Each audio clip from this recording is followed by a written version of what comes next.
लाखों ton bush meat Congo basin से निकलता है और वो भी हर साल। अपने सफर के इस हिस्से के लिए मैंने अपनी वर्दी की जगह सादे कपड़े पहने हैं। मैं यहाँ पर जांच करने आया हूँ कि किनशासा में ये मीट आता कहाँ से है, इसका सौदा कैसे होता है और ये समस्या आखिर कितनी बड़ी है। ठीक है, कैमरा रिकॉर्ड कर रहा है। मैं फुटेज को अपने फोन पर देख पा रहा हूँ। बहुत बढ़िया, मेरे सामने आइवन खड़े हैं। हम कॉन्गो की राजधानी किनशासा में हैं और सुबह का वक्त है। मेरे कैमरामैन शॉन ने अपनी कमीज के बटन में एक कैमरा छुपाया है।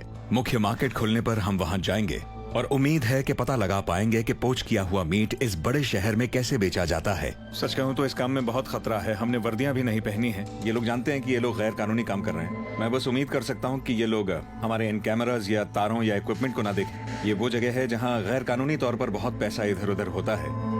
इन लोगों को ये जानकर बहुत ज्यादा गुस्सा आ सकता है कि हम इनकी रिकॉर्डिंग कर रहे हैं। हमें बहुत सावधानी से हर बारीकी पर ध्यान देना है और इस काम को अंजाम देना है। चलिए, मुझे लगता है हम तैयार हैं।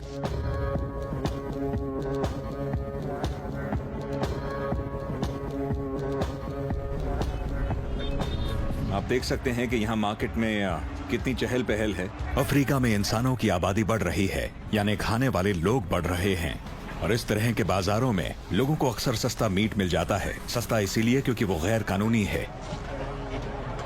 दरवाजा बंद करो शॉन। शॉन, दरवाजा बंद करो।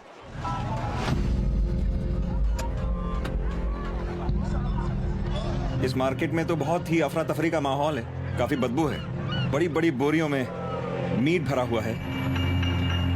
ये पूरी प्रक्रिया दरअसल जहां तक मुझे समझ में आती है वो ये है कि ये बुश मीट जंगल के कोने कोने से यहाँ लाया जाता है इन बोट्स में और व्यापारी बोट से ही मीट खरीद लेते हैं और ऐसे बुश मीट मार्केट में आता है।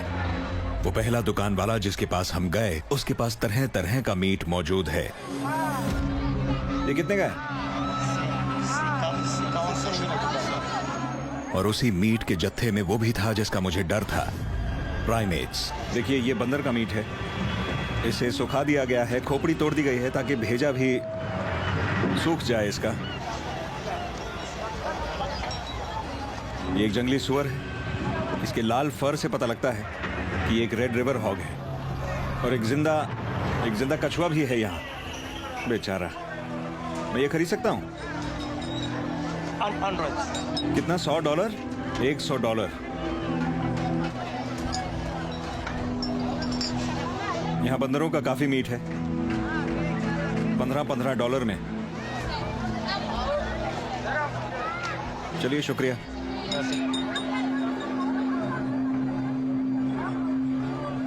करीब 1 घंटे बाद मैं एक और दुकानदार से मिला जो दूसरों की तरह मीट बेच रहा था। ये कहता है इसे अंदाजा भी नहीं कि हर हफ्ते यहाँ कितना मीट लाया जाता है। काफी आता है। इसके खुद के शिकारी हैं। ये पार्क में शिकार करवाता है और फिर मीट को बोट पर लादकर यहाँ लाते हैं और ये व्यापारियों को मीट बेचते हैं। तो कितने शिकारी हैं जो आपके लिए काम करते हैं? 5 शिकारी हैं। 5 शिकारी? हाँ। लेकिन फिर आपको चिंपैंजीज खरीदने? वो हुआ जिसकी मुझे उम्मीद नहीं थी। अब ये आदमी मुझसे कह रहा है कि इसके पास 3 चिंपैंजीज हैं किंडू इलाके में। किंडू गांव के पास में है। एक चिंपैंजी का $120 लेगा ये। जिंदा चिंपैंजीज हैं। मुझे यकीन नहीं हुआ कि मैंने क्या सुना। जिंदा चिंपैंजीज। हाँ, यहीं पे किनशासा में। हाँ। कहता है कि अगर हम ऑर्डर देंगे तो 1 हफ्ते में चिंपैंजी मिल जाएंगे, वो भी जिंदा चिंपैंजी। ठीक है, निकलते हैं यहाँ से। चलो यहाँ से। चलो यहाँ से।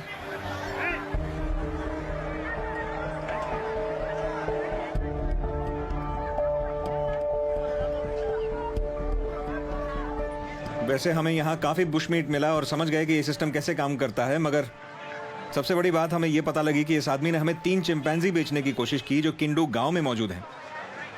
पता नहीं इस जानकारी का हम क्या करेंगे। हमारे पास उसका नंबर है, उसने लोकेशन बताई है। मैं उन चिंपैंजीज को खरीद कर उन्हें चिंपैंजी सेंचुरी में भेजना चाहता हूँ। मेरी आंखें खुल गई हैं। यहाँ उम्मीद से ज्यादा गड़बड़ चल रही है। चिंपैंजीज के बारे में सुनते ही मुझे वो ग्रावर गोरिल्ला याद आ गए जो मैंने हाल ही में देखे। चिंपैंजीज भी उतने ही इंटेलिजेंट होते हैं और उतने ही प्यारे और सामाजिक भी। बुश मीट पोचिंग की क्रूरता अब पोचिंग और बुश मीट के कारोबार से हटकर गुलामी की शक्ल लेती जा रही है। मेरे और शॉन के दिमाग में यही आया कि हम उन्हें खरीद कर उन्हें बचा सकते हैं, मगर मुझे सलाह चाहिए। तो मैं अपनी अच्छी दोस्त इत्सासो गिनेया को फोन कर रहा हूँ जो इस देश के पूर्वी इलाके में बंदरों की सेंचुरी चलाती हैं। ठीक है, बढ़िया, शुक्रिया इत्सासो, बाय। क्या कहा उसने? वो कहती हैं कि चाहे कुछ भी हो जाए उन्हें खरीदना मत। वो कहती हैं कि सिर्फ पैसे देकर इन्हें नहीं बचाया जा सकता है। इन पोचर्स को फर्क नहीं पड़ता कि हम उन चिंपैंजीज को खरीद कर उनके साथ क्या करने वाले हैं। हाँ। वो कहती हैं कि बस उन्हें इतना पता है कि उनकी कीमत है, तो हम उन्हें खरीदेंगे तो उनकी उम्मीदें और बढ़ जाएंगी। अगर हमने खरीद लिए तो वो और चिंपैंजी पकड़ेंगे। बात सही तो बात सही है। है। वो कहती हैं कि उसके पास दोबारा ना जाएं, कोई तफ्शीश ना करें। उन्हें इस बात की चिंता है कि अगर उन्हें लगा कि हम उन्हें खरीदना चाहते हैं तो वो लोग उन्हें पकड़ना शुरू कर देंगे। तो वो कहती हैं कि हमें पीछे हट जाना चाहिए। ठीक है। मुझे गुस्सा आ रहा है, पर कम से कम एक प्लान तो बना। तो हम करने ये वाले हैं कि उनके पास एक टीम है जो यहाँ के नेगोशिएट करेगी। ICCN जो एक नेशनल पार्क सर्विस की तरह ही एक सरकारी बॉडी है, उनका यहाँ एक बड़ा ऑफिस है। वो लोग भी वहां पर जाएंगे और हो सकता है कुछ दिन में या कुछ हफ्तों में ये काम हो जाए और वो लोग उन चिंपैंजीज को ढूंढेंगे और उन्हें बचाने की कोशिश करेंगे। कुछ ना करना मुश्किल है मेरे लिए, लेकिन यही सही निर्णय है।